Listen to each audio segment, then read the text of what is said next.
Welcome back to the Deep Focus Podcast. I am your co-host Varun. My name is Murad. Guys, we're here for take two. Uh, First of all, we want to thank everyone for the love and support for our debut episode, where it was posted a few different places. But guess what? We didn't actually tell you guys where to find us. Hey, That's kind of be a Varun, problem. where did they find us? That's a great question. So thank you for Spotify for letting us grace their presence. Thank you, YouTube, for letting us grace their presence. As of right now, those are the main two places you can find us outside of our social media platforms such as Instagram and Twitter at the Deep Focus Pod. Hopefully on Apple iTunes podcast app and Google podcast apps coming soon. We will keep you guys posted as soon as we find out more. Like I mentioned during the last podcast, this is the podcast by the people for the people. We heard your feedback.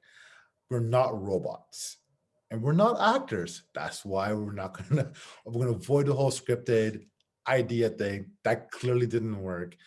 As you can tell, we're a little nervous. So I'm gonna loosen myself a little bit tonight with a glass of vino over here. So hope you guys are enjoying this weekend as I am right now. I got this Murad, bottle how of you doing, vodka with man? me. Vodka. Yeah, it's vodka, Let's water, go. whole vodka. Yeah. All vodka. I'm sponsored by Ciroc. I'm good. I'm good. It's a nice Friday night. Mhm. There's no cops going by, which means that there's no crime. Which let's keep that going. Yeah, I'm good. Today was a good day. I prepped for this, and there's a lot of things to discuss. But you know what? We're here. Take two. You know, yeah, man, I'm excited for this. I'm excited. There's a lot of things to cover. Um, yeah. So a couple house cleaning stuff I want to get out of the way. Like I mentioned already, you can right now find us on Spotify app.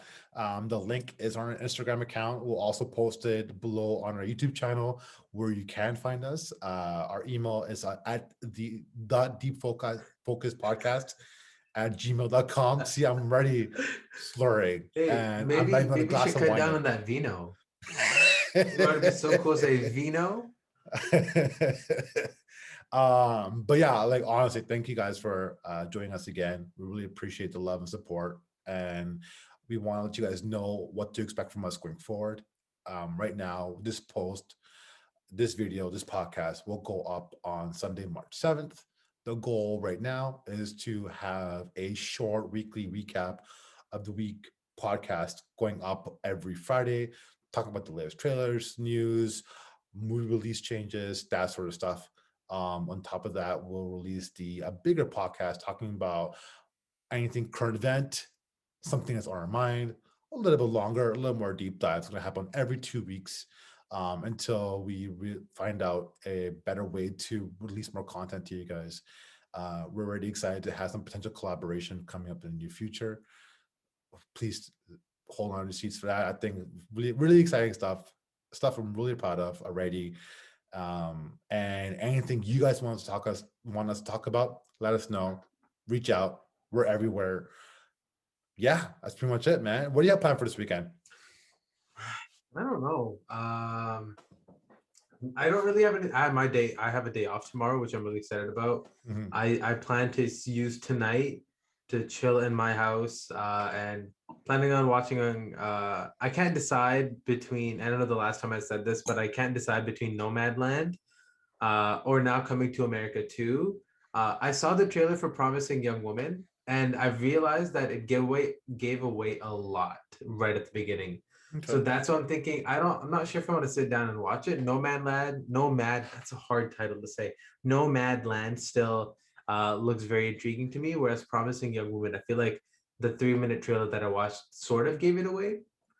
So I'm thinking it's coming to America too because I'm feeling nice. I'm feeling kind of light. I don't think I want to sit down and watch like a 2.5 hour drama, especially with the intense acting of Frances McDormand.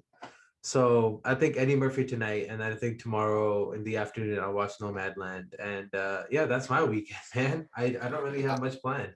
I'm so excited you mentioned Coming to America. Like, this is a sequel I've been looking forward to since the announcement. Even after Giannis from the Milwaukee Bucks released his own version of the Coming to America shoes. If you guys haven't checked it out, there were special editions last year that came out. It was pretty amazing stuff. But it's a movie that I have very little expectations for. Like, it's not a movie I don't think will blow me away. I don't know how everyone will treat this, but I'm currently on Rotten Tomatoes, getting 50% from critics, 48% from users. So not the greatest feedback off the bat. However, I love the first one, and I don't know anybody who's seen the first one who didn't love the first one. So I am definitely going to watch the second one with an open mind. I just want to be entertained. I just want to have a good time. Mm. I'm so happy to see Eddie Murphy back on the big screen, or depending on the size of your television, because it's currently streaming on Amazon Prime Video. You don't have to rent it, no other additional cost, which is pretty awesome. Thank you, Amazon Prime, for that. Lifetime subscriber, probably won't lose me.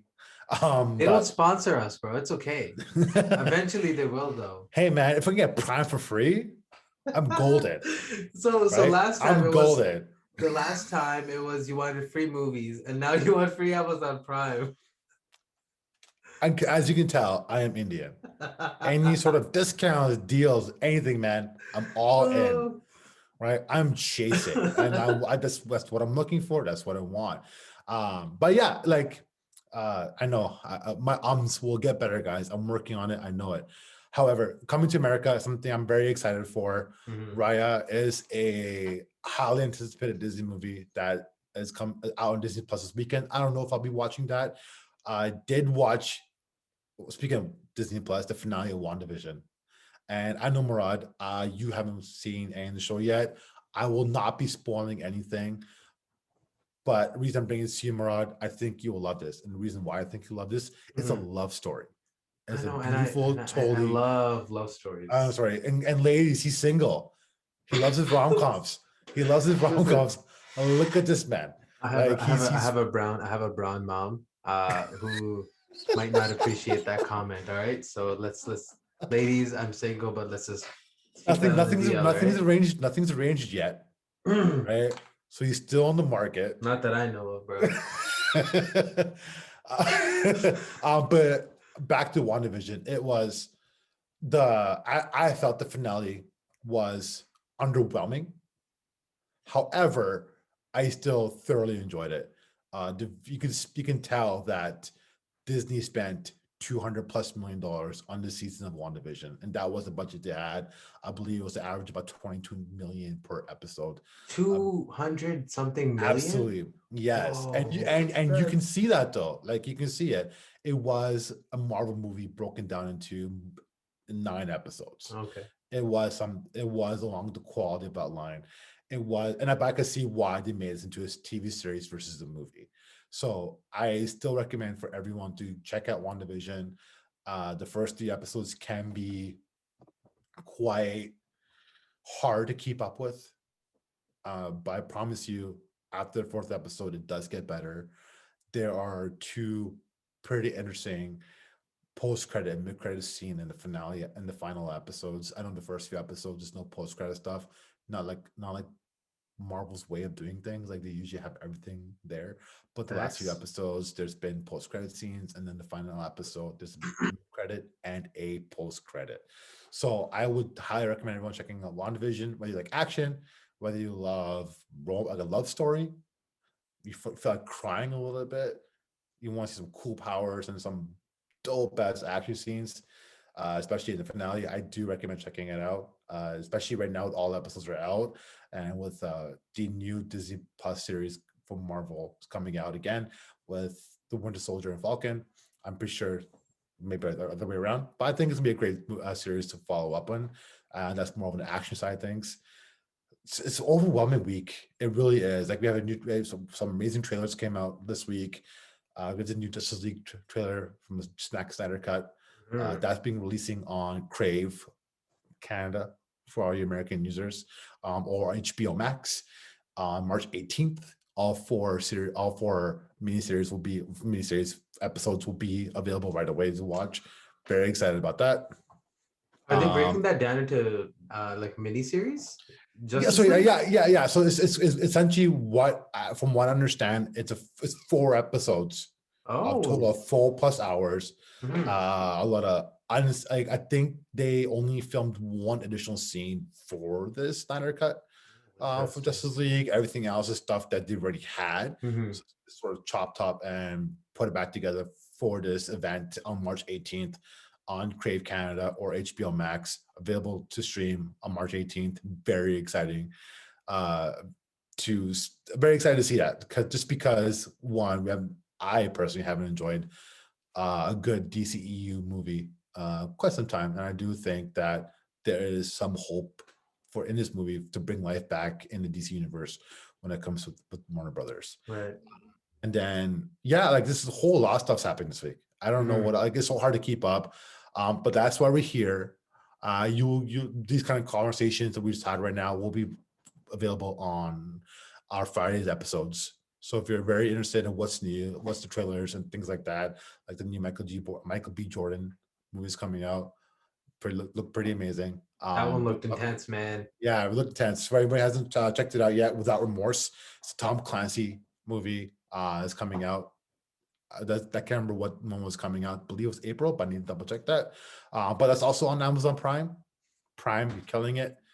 Thank you for that. So You're gonna that's walk away with the sponsorship. I'm telling you, man. yeah, I can go on forever. Like I said, it's been a crazy week when it comes to information, and I don't think I hit the tip of the iceberg yet when it comes to what's coming out, what's changing, Right. what's new. So Mhm. again, guys, every Fridays we'll talk about these kind of things, and I really hope you join us either way. Uh, from that, let's take a break, Murad. Then we'll come back and talk into about the Golden Globes and a quick recap about that. There's a lot of things to talk about. All right, guys, Stay we'll be tuned. back.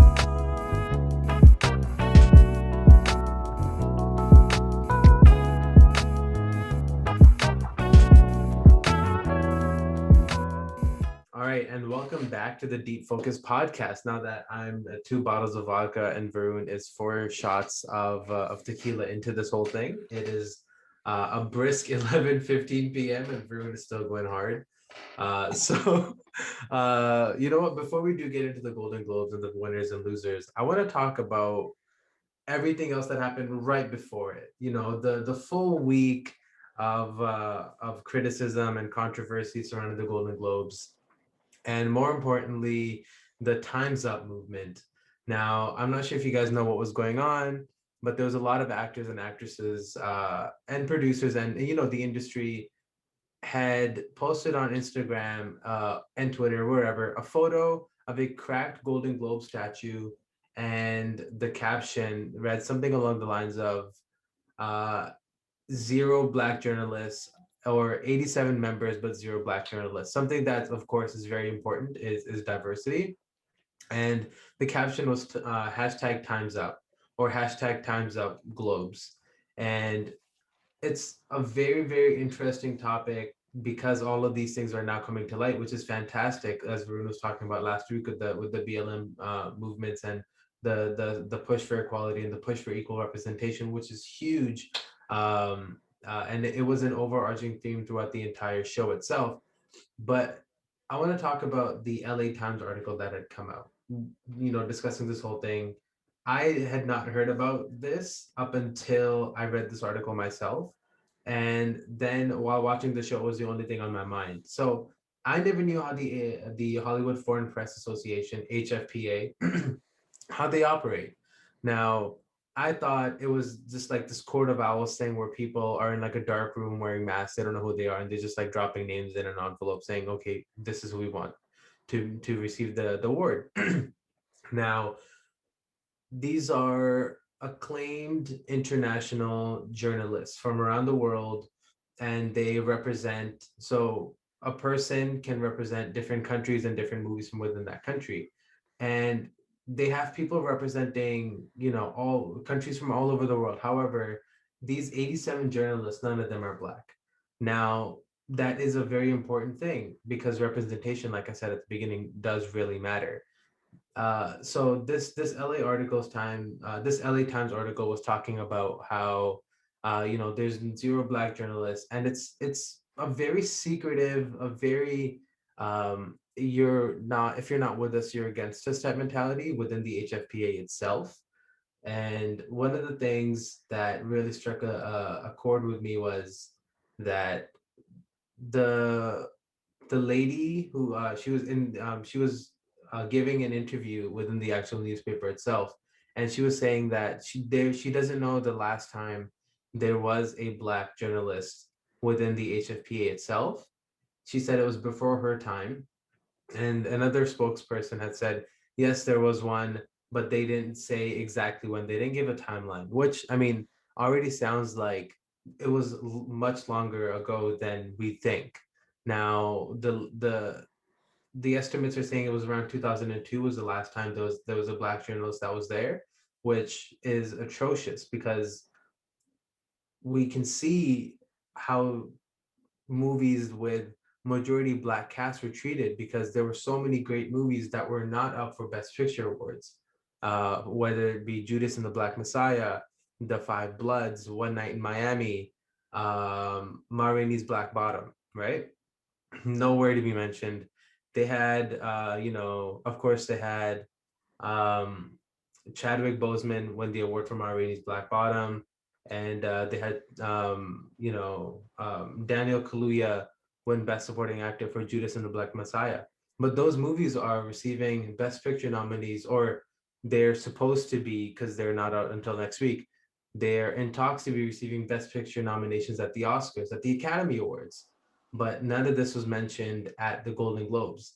So this was a huge, huge controversy, and a lot of stars in the actual award show took time out of their speeches to make sure that they addressed this. From Dan Levy's comments to Sterling K. Brown's walk up to the stage when he was presenting an award, where he said, "It's great to be black at the Golden Globes," and he said, "Oh wait, no, no, it's good to be back at the Golden Awards." It's small little comments like this Yeah. would certainly go a long way, because those are the talking points that people remember, because that's so important.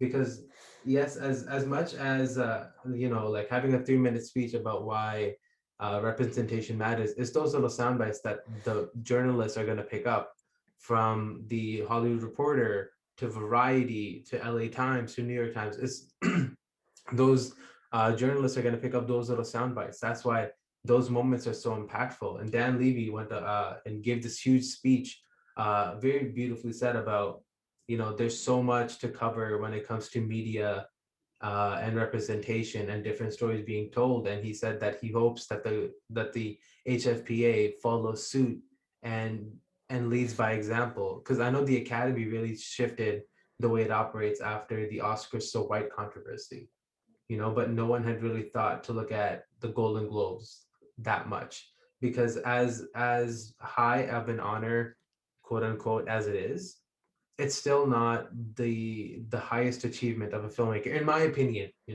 Like the Golden Globes is still a big honor, but when let's say you're sharing the same month as the Oscars, people are going to talk about the Oscars more so than the Golden Globes, right? Because the Oscars are much more, to me, it's much more of a global scale. So that's what I wanted to discuss. I know, Varun, you watched that clip where they had the people from the actual Hollywood Reporter, not Hollywood Reporter, sorry, Hollywood Foreign Press Association. They had them on stage. There was the two people in a gown and a and a suit, and then there was the representative from India, I The one believe, auntie. and the one auntie in a sari, right?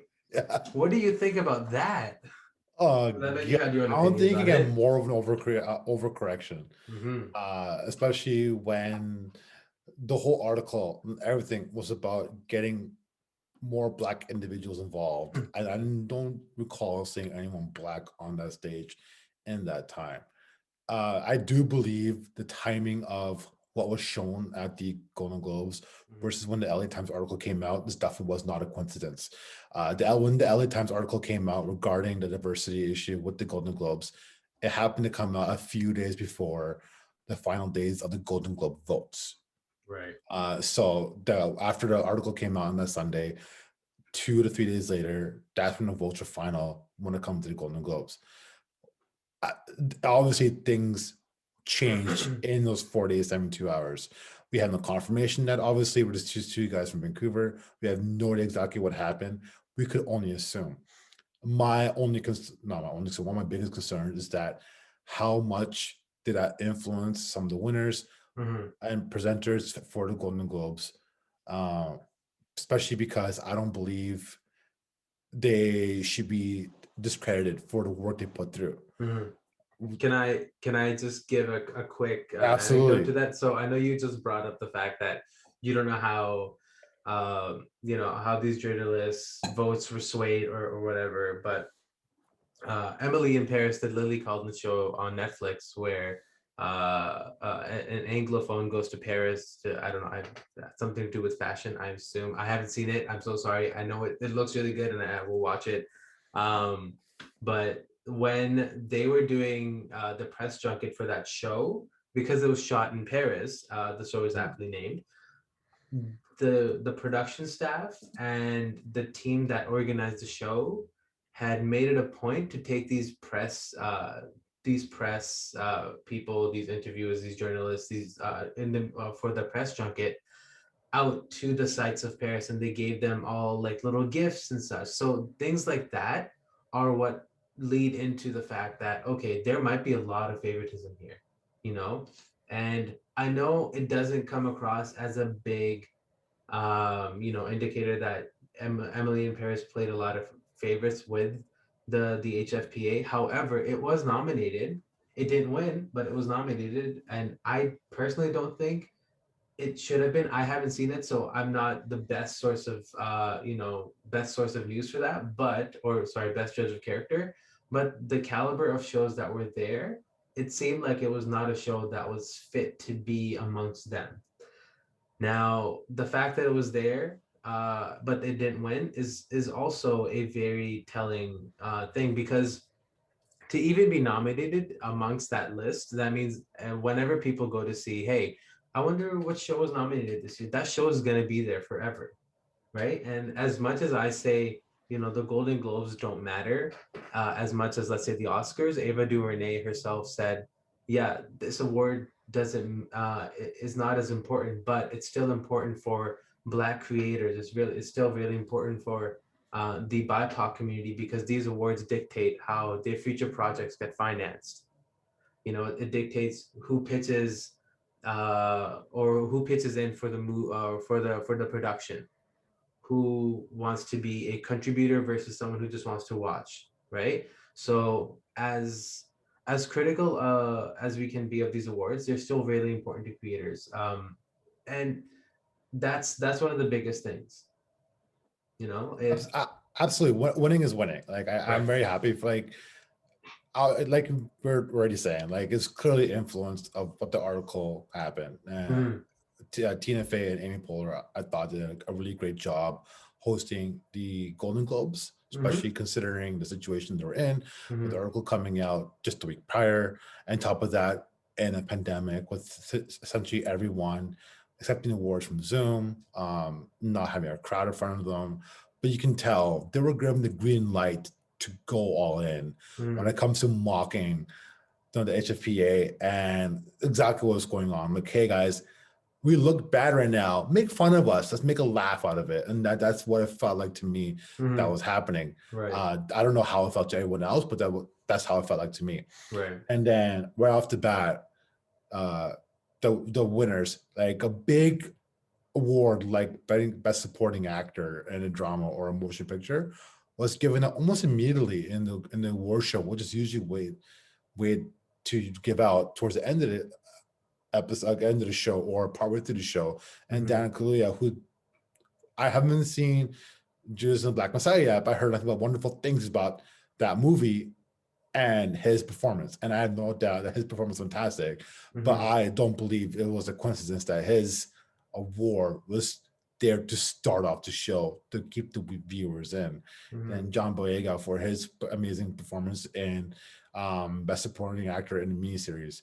So I am really curious how the Academy responds to this when it comes to going forward in the award season. I know they've been criticized of the lack of diversity in some aspects of the Academy Awards and anyone that's the part of the award show in general. Mhm. Let's see how that goes. I'm very excited to see how that goes, but I'm fortunate that this article came out, and I'm glad it did. But someone who loves award shows and love award season and Golden Mhm. Globes, it was something that needed to be brought up. At the same time, it was a little upsetting that it took it away from it. But I'm good. This needs to be brought up. This needs to be public. This needs to be talked about. And I'm glad like the two guys like us from Vancouver, Canada, are talking Mhm. about this, Mhm. and hopefully people continue talking about that. Mhm. Yeah, there was in that article, the only reason I keep going back to this article is because there's so many. If you guys haven't had a chance to read this, please do. If you're watching this on YouTube, I will link the article in the description. But partway through the article, of course, they have these screenings, where they're watching the movie and they're thinking, oh, this is a good movie or this is not. Of course, you know, but in the article is saying that in these screenings, the people who are watching them are so busy with their own petty squabbles and their own little rivalries that they're not watching the movie half the time, right? And so these 87 people who are supposed to tell us, hey, this is a really important movie and this is a sign of the times that we live in, if they can't, you know, move away from their own neuroses for like 5 seconds to watch a movie, or like in this case 2 hours, and then they don't even put Minari in a best picture category, but they put it down to a best foreign film category, then I'm sorry, there's clearly something wrong there, right? So guys, I don't mean to get so heated, but being a lover of movies, things like that, things like this is what bugs me.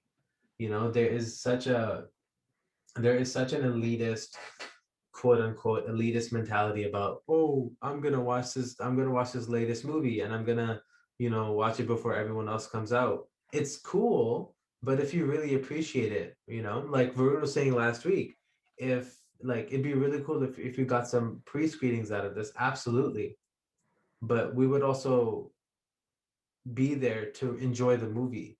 We wouldn't be there to flex or whatever and be like, oh yeah, we got pre-screen tickets. But we'd be there because we love movies. Whereas the HFPA seems like they have ulterior motives. It's almost us against them. It's super hard to get into it. You have to be basically nominated, and then you have to jump through several hoops to even be a part of the HFPA.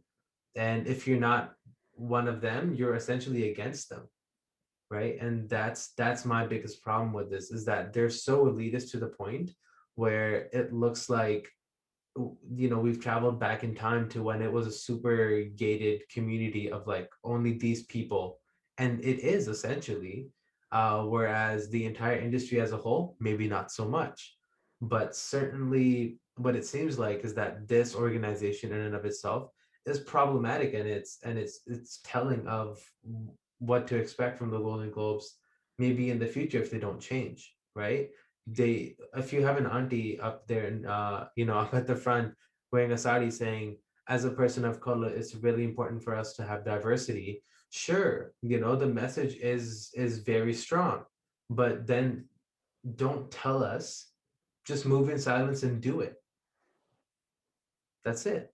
It's very simple. We're not asking for a parade. And the one thing I don't want to come, this is the fact that they get one black member, and then they say, oh look, there's your black person Hey, who's at it. I'm not racist. I have one black friend. Come on, Yeah, guys. exactly. That's the right. Like it's That's the like we mock it in problem. comedies all the time. Like Yeah. we see it everywhere. Like Yeah. you can't do that. Yeah. And like to wrap it up, like just Mm, change needs to happen. mhm. That's the story of 2020, and also in the story Absolutely. of our lives, story of Mm, history. Just hope it continues mm, to. I hope change continues to happen. mm, I hope voices continue to be heard, mhm. and I hope words continue to hit these pages like the LA Times, like our local websites and newspapers to spread the word. This is Mhm. not the end of it. We need to keep talking about it. This is why we have a platform like this. We can talk about everything that we love, Mhm. everything we're passionate about, and obviously, like this is something that hit us home. Right. So you know what? Like change needs to happen. And wake up, Golden Globes. Wake up, HFPA. Wake up, Academy Award winners. Wake up, Hollywood. Right? This Mhm. is not. This should not be the last time you'll hear about this. Mhm. So change needs to happen. Right. Moving on from that, I Yes. know that was a great conversation to have. And thank you, Murad, for bringing all that up, man. Like, Mhm. I learned so much already from that conversation. I did read the article myself. You brought up a lot of great examples that wasn't on an article. Like Murad said, he posted an article on our YouTube channel. Please check it out. It's fantastic. It's a great read. And I do believe it will educate us more exactly what's happening in Mhm. Hollywood. Right. Sticking with the Golden Globes, let's live on the brighter side, Ooh, now because we get to the fun part. Golden Globes was not all what the f are you doing, Yeah. HFPA. There was some fun. Mhm. There's some things that surprised me, some things I Mhm. was happy about, and things I was like, what? Right. So right away, what stood out to me was I care a lot in the Netflix film with Rosamund Okay. Pike, who hasn't really sold me in since her amazing performance in Gone Girl. I did like her in Jack Reacher, but I don't think I've seen a less off-putting love Mhm. chemistry on screen than I have seen with her and Tom Cruise. Right. As much as I love that movie, that whole sexual chemistry was completely off. Yeah. If you want to know not to have sexual tension, watch that.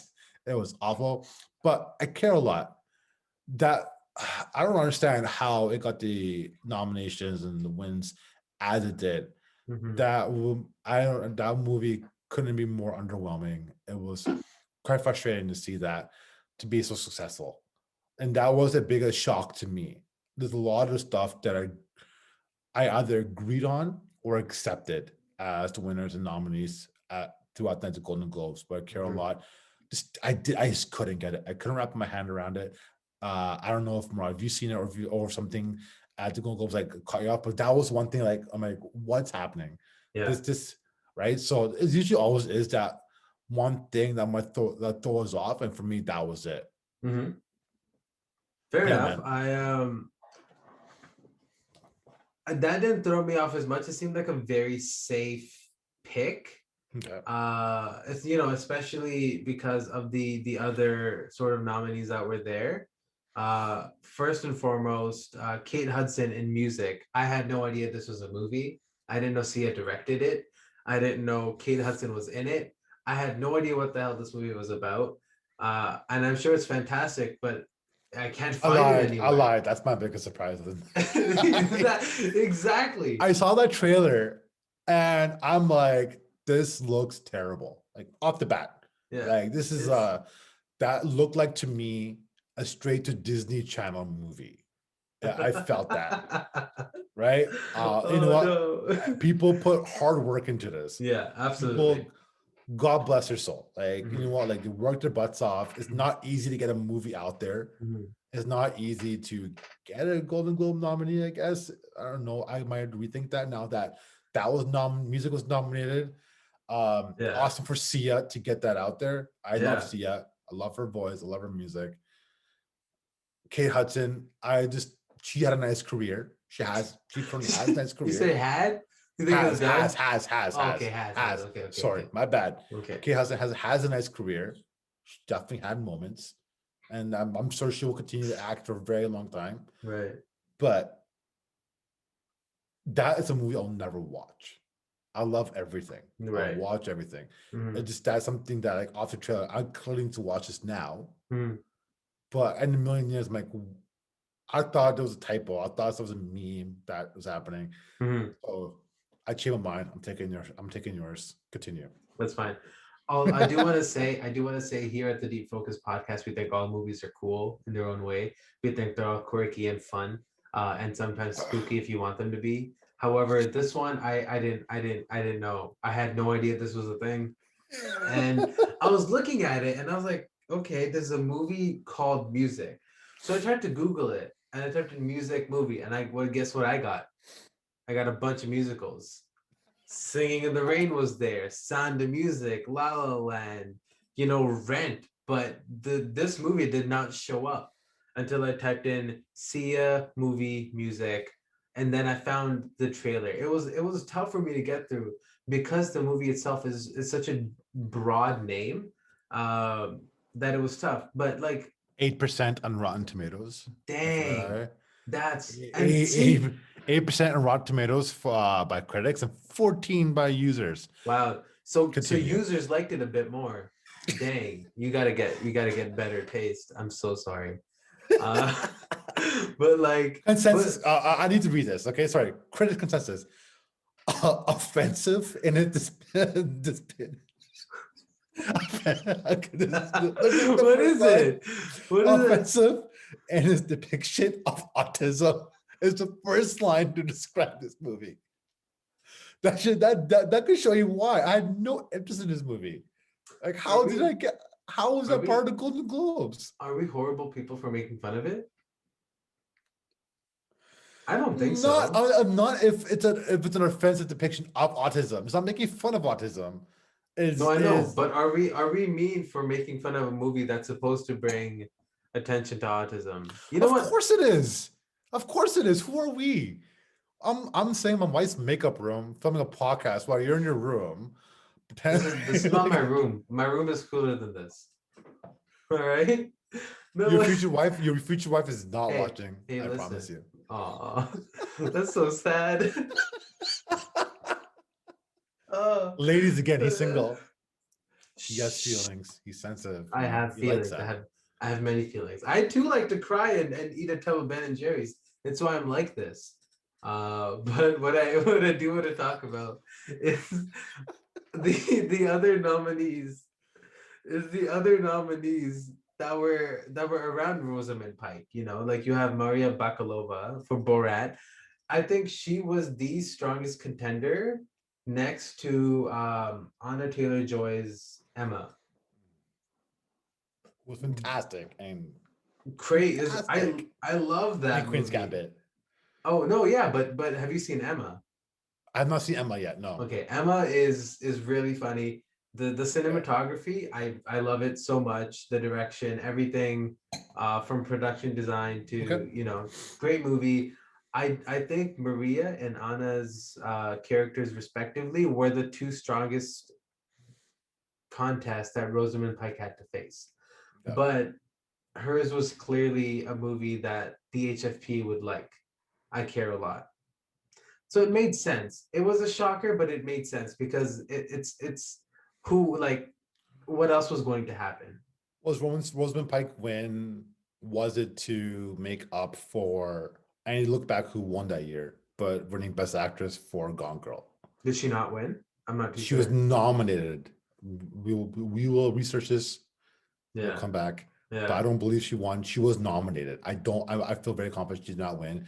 She was nominated, and I'm wondering if this has to make up for it of some sort or boost Netflix streaming services along those Well, lines. But yeah, it was either make up with I Care a Lot or that really weird sexual chemistry with Tom Cruise and Jack Reacher. I think this one wins then. I think it's okay for us to be like, okay, yeah, okay, fine, I get it now. But can't yeah, get worse than music. what Can't get One- worse, man. That one hurts me thing inside. that I was surprised about was, and it makes sense now, but Sacha Baron Cohen's sweep with Borat. I was not expecting that. Unbelievable. I was not expecting it, but I like it.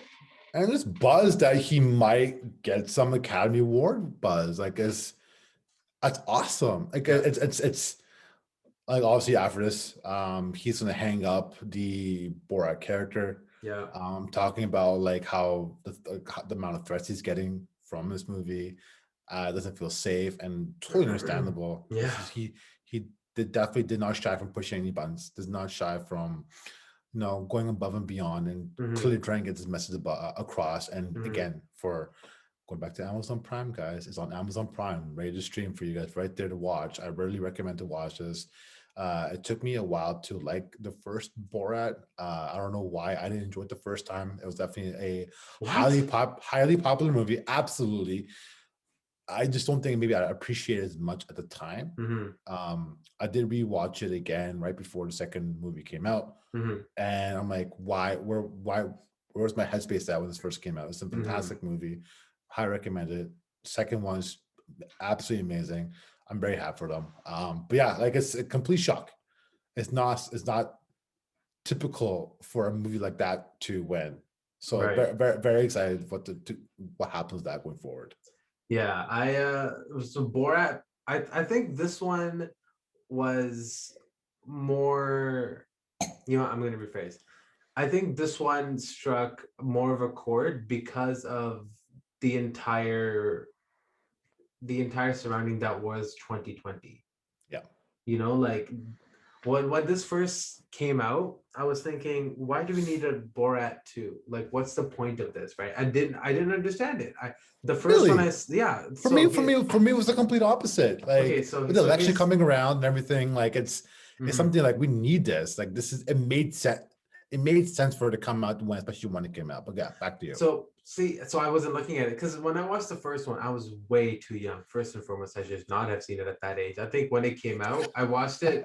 I think if I probably would have been 10 years old, but that's not me. Yeah. That's not. It is what it is. It was on TV, and I was like, oh, cool, funny name, cool mustache. I was like, I'm sold. But to me, like the first one was just like funny jokes. There was the time where like he had the sock with his feces in it. I was like, oh, this is hilarious, kind of like Jackass. But so that to me was Borat. It wasn't anything I too agree. heavily political. Yeah. But then when I watched it, and then when I understood what it was trying to show, it made sense. Yeah. So that's why I was like, okay, now I get why it's here. Now I know why it's winning all the awards, and it makes sense. Of But course. then there's a lot of other movies that were in that category that I don't think should have been there, but they were. I'm not saying anything, but the prompt should not have been there. Whatever. Just moving on. James I Corden, guess you're a lovely chap. I, participation awards, right? That's again. Who are we to make fun of these guys? But we're gonna do it anyways. Yeah. Who cares? I What do we have to I'm lose? I have nothing. I have nothing else to do. Well, no, we have a potential Amazon Prime sponsorship to lose. Jeff Bezos, if you're listening, right here, bro. Okay, Every chance we get, we'll just talk about it. You don't just even stream need to Prime pay us. Yeah, just give us Prime or discount. Just give me and 50% off, please. and a drone. No, you know what? Just a discount. I'm being greedy. No, We're I'm being not. I'm not greedy. down for a drone. No. I don't want no Terminator 2 action here. You're scared of technology, You Grandpa. you've seen Terminator, right? Yeah, but I'm Okay, not. I don't know. Okay, but that's a movie. Whatever. Okay. Continue though. What do I know? I'm Yeah, just a guy because sitting yeah, here. because all movies are not based on true stories, right? Yeah, but like there's Yeah, no movie that's completely based on a true story without any change whatsoever. but it does have moments in real Elements, life in that movie. sure, but you can say We that don't with know. any. We don't know whether those movies. Anyways, you're wrong. I'm right. I'm older. It is what it is. You sound Let's like move my on. parents. Speaking of technology, Okay. speaking of technology, the biggest shock to me. So in the movie industry, Yeah. where maybe not the actors and actresses themselves, but directors and these actors are having connection with people who's able to set up. One, I thought everyone did a really solid job setting up Mhm. their hotels wherever they're staying for these Zoom exceptions. But I'm surprised how well that did not turn out. Like there was times where somebody would win. It's awkward to look at the camera. Like was there no preparation for this? Yeah. How many videos were pre-recorded Hmm. as if it did win? Because there were some award winners who pre-recorded Hmm. as if it did win. Didn't know if they won, but they Hmm. pre-recorded it multiple times. Hmm. So that's one thing that shocked me a little bit. How awkward times doing a Zoom Hmm. acceptance award was, Mhm. right? Especially with all the preparation they have and all the money and all the resources going into something like that. I Mhm. don't know if something they will improve on into going to the next award shows, but that's something that really shocked me. Right. But what I enjoyed, do you know what I enjoyed? Tell me, Jason brother. Jason Oh Sudeikis, yeah. man, He was I, so casual. I'm gonna steal a line Sure. from a great co-host on The Ringers, The Big Picture. Jason Sudeikis had major divorced dad vibes. My man, dude. First of all awesome for to win the Golden Globe for Ted Lasso. A great series. If you haven't seen it, it is such a delight to watch. It brings me a Absolutely. smile as it is listed down as a comedy. Whether you laugh out loud or not, it is enjoyable. I really Yeah. recommend it. Available to stream on Apple TV Plus. Season 2 hopefully coming out fairly soon. However, but going back to his vibes, like he's in UK right now, so he may have some adult juice inside him, but had the full stash going. Wasn't that dressed up? He looked like he was like, I had enough of this. Like he Yeah. was clearly tired, Yeah. which bring kind of curious what will be the next steps because as you know, Sudeikis and Olivia Wilde was recently had a falling apart. I'm not sure if you know this, but now Olivia Wilde is now in UK with Sudeikis, so that way the kids could be with both parents. Who knows what they'll do for hairstyles, my man Harry? I don't know. I'm hoping Sudeikis gets back in the Wild thing, but Oh my god. dude, dude, Oh it's cold no. midnight. Like It I have a is. couple drinks in me. Now let's let it all out. Like would I be concerned if it was Harry Styles? No, because it's freaking Harry Styles. Like he could. So they're not together anymore, but you know what? We're not TMZ. Oh, I did not know that. Yeah, I See, I read did not about know it. that. Yeah. Interesting. It doesn't help that Olivia Wilde is bunking up with her ex fiance in UK, so that might make sense why they're not together again. But honestly, Sudeikis, it's awesome for him. I've always Yeah. since Saturday Night Live, Horrible Yeah. Bosses. I just for a long time, Phenomenal. Yeah. I just enjoyed his work, enjoyed his Yeah. body of work, and I'm glad a show like Ted Lasso, where a lot of positivity is brought into that show, especially from his character. Hmm. I'm very happy that something so positive, Hmm. not just funny, but something so positive was able to make an impact in a war show like that. Going back Right. to what we were talking earlier, where it has all his own issues of its own. Well, Right. something that like I don't know what were you like? What stood out to you? What were you happy about? Like, what was like? Oh, like I'm glad this happened. With Ted Lasso or with just Oh, anything? just anything in the Golden Globes. Oh man. Okay, so where to begin? My biggest source of happiness was the director for Nomadland, and I haven't seen it yet, but I will lie. I lied. Two moments made me the most happiest, and it made me shed a few tears, ladies. I'm single and I'm sensitive. Um, is And he's single and when sensitive. when Chloe Zhao, I'm not sure if I'm saying her name right, but when she won Best Director, I was thinking, holy heck, because we don't swear. Like what a fantastic moment. You know what an amazing effort, and to have that be put out and be received so well, and then for you to win Best Director, that was one of my biggest sources of happiness, because I was watching her talk, and as cliche as it sounds, all of the people that I've seen winning awards were old white men, right? This was, and not a knock against old white men, man. Like y'all around the world, do your thing, speak your piece. But this was huge for someone who wants to start making movies. This made it seem like it was possible to be someone who doesn't fit into the mold, but still make something so beautiful and still so well loved. So that, and Andre Day's reaction to when she won her Golden Globe for the United States versus. Mm, oh my God, the United States versus Billie Holiday. Oh, that would have been bad. Thank you, thank you. Applaud for me, Good people. job, buddy. You Thank you. recovered. You Thank you. recovered. I know. I Amazing. was. It's all the vodka. Sorry. But Yeah, yeah, stick with the vine, man. There you the go.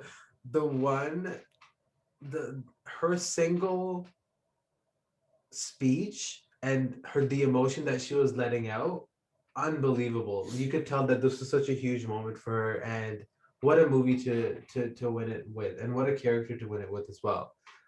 So those two things made me really really happy. As as happy as I was for Ted Lasso winning, which is a huge accomplishment for Apple TV Plus.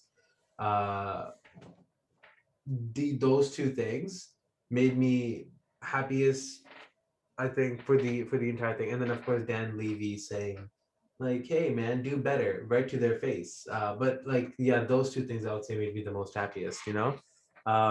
But one thing that I was not happy about, and it really sounds like I'm pissed off today, because it's just like screw everything, screw the HFPA. But like, I strongly think Minari should not be in the best foreign picture category. It's a fantastic movie, and I'm not saying that it's not a good movie. I'm saying that it should be in the best picture category. It's better than that. It's It's so much better. better than just, Yeah. because it seems like such a forgotten category. But I strongly think it should be, and I think it will be nominated for Best Picture at the Oscars, and I think it Yeah. will win Best Pictures at the Oscars because that movie is incredible. From the story that it tells, I'm a son of immigrant parents who, I moved here from Pakistan, and all of the struggles that that I saw in that movie, I directly could relate it to myself. For me, not wanting to eat the food that my mom makes at home because it didn't smell like everything else. It didn't smell like the bologna sandwiches. Shout out to bologna sandwiches. I just can't eat Bologna them, sandwich. dude. Let's Everyone, go. Bologna, cheese, everyone. and mayo. Let's Oh, go. what? Let's Okay, go, yeah, man. that's Let's go. fine. I'm just gonna blame that on the wine, all right? But like, you know what? I was afraid to take like the rice my mom made to school because it didn't smell like the lunch that all the other kids were eating. I didn't want to Yeah. speak the language that my mom and dad were speaking at home because I wanted to speak English. I wanted to fit in. And in that wanted to fit in, I had lost a little bit of my spicy side, you know? So Spicy side. my spicy side, picante, but like, Missing a little missing a little Mitch there. but like, I think the more I started growing up and the more I started seeing my culture be accepted by people who are not from within my culture, the more comfortable I got with expressing it. But that in and of itself is the problem, where I needed that validation from an external source to say, oh, you know what, now you can start being yourself. Now you can start eating your food. When I saw people eating like butter chicken and biryani, I was like, yo, what? It's not just brown people, it's not just Pakistani people, it's not just Southeast Asian. They're all showing love. Yeah, I'm gonna bring my lunch out. I'm gonna, I'm gonna sit in the cafeteria and I'm gonna eat my biryani. But all of those things that the kids in that movie were going through, which by the way, phenomenal acting in that movie as well. Uh, from Stephen Ewan and the rest of the cast, phenomenal acting. But what those kids were going through, I had sort of felt, and I related to that movie on a very deep level. I don't think it should be buried within Best Foreign Picture, you know. So I hope to see them go for the Best Picture at the Academy Awards, and I hope they win. I know there's a lot of really really good movies, and I know that I love every single movie that I watch, which in and of itself is not the best thing, but that movie was a very special movie. Have you had a chance to see it yet, Bruce? I haven't seen it yet. No. Oh, So you sold me on it. This one movie I have on the list right now is that's gotta be it now. Like mhm, you sold me on it. Like I said, similar boat, not coming from a foreign country, but no, mhm, growing up in Canada, a child of immigrant parents, definitely mhm, something I feel like I would relate to. mhm. I see a little mood change in your lane there, Murad. It is. Hold on. There it Yeah, that's is. if It's you my- guys want to see what happened, please subscribe to the YouTube channel, which obviously you can't see this during our podcast. But yeah, like lots of great things, man. Like Golden Globes Mhm, definitely had a lot of stuff happening. mhm, I'm glad it still happened. I'm mhm, glad it was there in our lives. mhm, If life felt normal-ish, mhm. again, having the Golden Globes back, because I know there's a lot of rumors and fear that it might get pushed again. So I'm hoping that this means that everything else will stay in place. Hmm. Very excited what's going to happen. We'll also will have some pre-show stuff leading up to the Academy Awards and other war stuff, including some Hmm. predictions, what we expect. We'll Hmm. be watching some movies, especially like some Best Pictures movies leading up to that, to give us the best predictions as possible for Hmm. something like that. Hmm.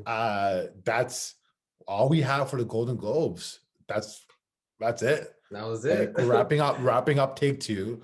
So last time I threw you off with a question Sure. that I did not prepare you for. Hmm. I'm gonna start making this a theme. So my question No. for you today I hate is you. that my question for you today, it will be something you will enjoy. Okay, sure. What so this episode's going up on Sunday. Yeah. Weekdays coming out Monday to Friday. Yeah. What show do you recommend for our lovely listeners and viewers to watch this week? Oh, And where can okay. and please tell them where they can find it. All right. I'm gonna throw in an Amazon Prime show just for you. Let's go. No, the first one I want to bring up is The Queen's Gambit on Netflix, which I'm obsessed with. I think just from a ooh, this show looks pretty vibe, it's fantastic. And the so there's three shows. I'm gonna have you guys do some work, okay? Oh man. So normal people. Let's make it easy for the viewers and the Sure, listeners. Let's pick sure. one show. Okay, fine. Queen's They have Gambit on one Netflix. new Netflix. Yeah. Why? So you said you have multiple shows. Why this show over everything else? Why this one? The reason why I think is because it's the easiest to sort of dive into. And it's a show that when you're watching it, and I know this sounds really superficial, but it really does matter to a lot of people. It's a show that looks beautiful, and it's a show where everyone involved really, really did their homework to make it look like it was part of that time period of the 60s, of like, Paris in the 60s or Nevada in the 60s. That's not a spoiler. She just travels the world. She's just so cool. But yeah, it definitely does look like there was a lot of thought and effort put into the set design, to production design, to costume design, to dialogue. The music choice is phenomenal, so whoever puts that show together, you guys did a fantastic job. The cast is amazing. That would be my pick for this weekend. Let's go, baby. This week. This week, what did I say? This weekend. It's Oh okay. man, It's late, it's man. this is a weekend. Yeah. You Yeah, start it's a Sunday, you weekend. go till you Yeah. go to the Yeah. week. Yeah. Yeah, it's fine. One show I would love to recommend. My wife and I just finished the first season of this. It's only one season of it so far on Netflix. Mm-hmm. Ginny and Georgia. If you Mm. want a bit of a guilty pleasure show, something's really easy to mind into it, really relax and enjoy some insane, insane drama. Is the best way to do it. It's a great watch. I really enjoyed it. I wouldn't say it has the best critical reviews, but I Mm-hmm. do feel like if you like shows with twists and turns, a little predictable, a little like WTF. I do think the show is a really good show to watch. Ginny and Georgia is about this mom, Georgia, has two kids from two different fathers. So the two kids is Georgia, so I say Ginny, short for Virginia, and son Austin, who recently moved to Massachusetts from Austin, Texas, where where Georgia's husband just passed away. How he passed away is part of the show. It's part of the mystery. Ooh, Yes. is it kind And of? yeah, so it has a little bit of murder, a little Oh, a little romance. bit of murder. Yeah, a Interesting. little romance, a little adult and teen drama. Got a little bit of It everything. sounds like Riverdale. Not that far off, man. If you're into Riverdale, you'll enjoy this. A little more adult, Gotcha. a little more adulthood involved in this versus Riverdale. I truly do enjoy this. I think it was a fun show, man. Like, that's really it, Mhm. right? I recommend watching. Um, s- this is a fun little fact that I like the show maybe more because of this. Is that they made a Taylor Swift comment in the show, And let's just say Taylor Swift was not happy about it. Oh, they insulted T Swizzle? Yeah, man. Dang, that's Yeah. rough, buddy. Yeah. And she was not happy about it. So I'm not going to say more because you have to watch the show to find out. Now, check out her tweet to figure out what's happening. Genie in Georgia on Netflix, available now. Season 1's out. I'm hoping to make a season 2 because if they don't make a season 2, sorry, Netflix, but a bit of a dick move to leave us hanging like that after season 1. You went through this entire episode without saying a bad word. I don't care, Matt. You got to renew season. You got to give me back season 2. Please. Dang. Bring back season 2. Not because it's the best show in the world or anything like that at all. I just need to know what happened. I'm ready to invest into this. You know what? If Netflix doesn't do it, you know who is going to do it? Amazon Prime. Prime Video, baby. Let's go. Let's go. I'm telling you, just sponsor us. Just sponsor us. Just hit us up with that sponsor, bro. Let us get it. Let us eat. Speaking of eat, I'm gonna grab some dinner. Let's sign off. Yeah. Thank you everyone again for joining us for second episode. Thank you for my beautiful wife, Rupi Minhas, who also has a YouTube channel, RUPYMINHAS. She's also on Instagram. If you like makeup and all fun things, check her out. I'm gonna makeup see right now. If you noticed the insanely improved camera quality from the last episode it's to all this her. episode, all her. Yeah. Appreciate support from everyone. Again, please check us out right now on Spotify, soon to be on Google Podcasts, soon to be on Apple Podcast app, and hopefully everywhere you get podcasts. Not just one place. We won't be in your faces, in your ears, everywhere. Don't forget to subscribe to us on Spotify as of right now. We're also available on YouTube. So subscribe if you want to see our pretty mugs. Right? I think you have a very pretty mug. Thanks, man. But you're the one who's single. So I want the girls to come on there and check you out. I want to bring this up again. Right? You need to rom-com loving, big chocolate. Oh, no. Let's go. I'm making it. Oh man, it sounds like I'm in high school again. That's an off podcast conversation because I'm kind of curious what happened in high school now. But yeah, thank you everyone. We are on Instagram at the Deep Focus Pod. We are on Twitter at the Deep Focus Pod. Twitter. We are on email at the Deep Focus Podcast. That's right. At gmail.com. Gmail. This will come up Sunday. We'll have a new show up on Friday, and we'll continue from there. Again, please email us all your comments, feedback, anything you guys want to see. By the people, questions, people, Tinder profiles. To him. I'm married. I'm Gucci. Right, please. I do want to just before we sign off, one quick thing. Like you said, Spotify, Apple Podcasts. We're also on Anchor, which I do want to thank Anchor because without Anchor, none of this would have been possible. Anchor is the platform that we use to make this happen. Essentially, it's very simple. A lot more simpler than I thought to make a podcast. You just do what we're doing. You have fun and you goof around with your homies and you talk about stuff. You take the MP3 file and you toss it in an Anchor.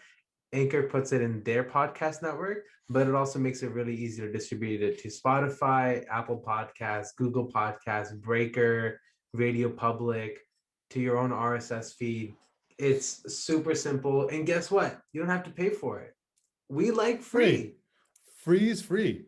We like free. Free is free. Free is free. So all those amazing platforms, none of them would have been possible without Anchor. So thank you, Anchor.